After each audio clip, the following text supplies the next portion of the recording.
Hello, this is Charlene Law. This is my response to case study 5.1 in Chapter 5, Ethical and Legal. The case is regarding a 56-year-old male who is who's cautious, who's asking the counseling professional multiple questions. They're thorough. They're again cautious. Also come across as suspicious. They're asking for an urgent appointment.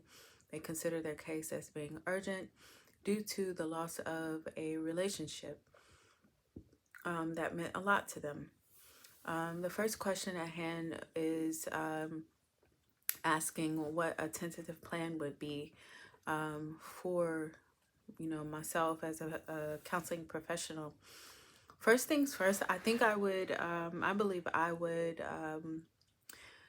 try to get a head start by sending in those admitting or registration forms and paperwork, such as a acknowledgement of service, patient privacy forms, confidentiality forms, patient history forms, things of that sort. I would try my best to get that information to the client as soon as possible so that they would have the day to complete them and process them and get them back to my office as soon as possible, and then that could allow me to review them prior to the client arriving.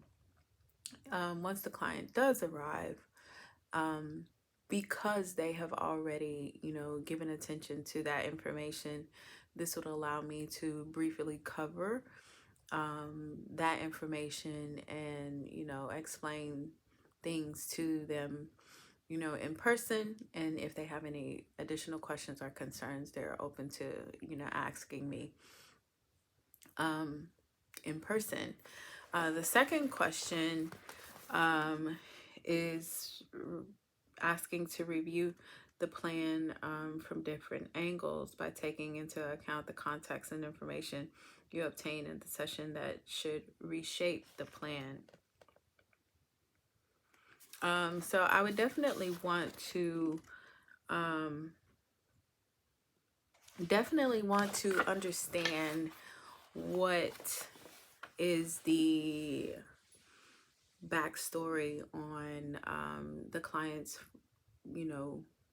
thoroughness, urgency, cautiousness, suspicious personality. I would definitely want to understand what is going on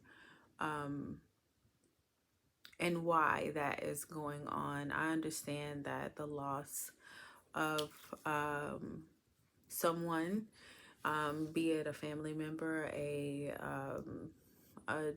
child, a close friend, a coworker, sometimes those things can put one into extreme emotional discomfort.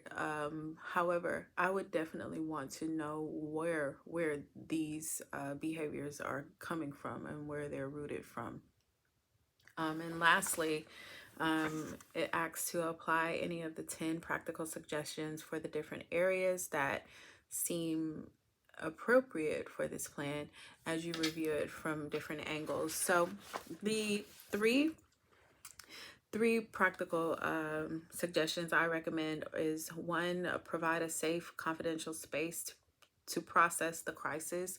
I would definitely want to ensure to the client that they are in safe hands. Their information is confidential with me, being that he expressed or showed a personality of of cautiousness, or of thoroughly asking questions, suspicious. That means that there may be some insecurities there. So I would definitely want to ensure the client that they're in a safe environment. The next would be genuine, honest, direct, and firm in clear communication with the client.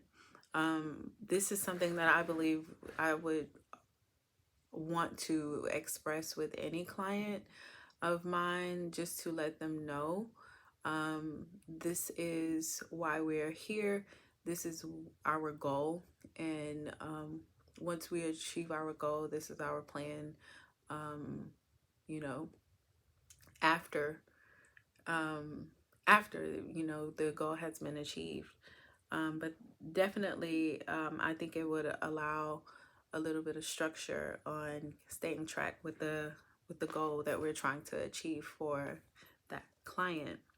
And 7 would say, the last would determine the client direct actions and palliative actions that can be taken. So I would definitely want to determine and discuss with the client plan of actions for the counseling or trying to reach that goal. And not only would I want to give suggestions or recommendations, but I want the client to be involved with that plan as well, because not only am I here to be a listening ear to you, but I'm also here to help guide you.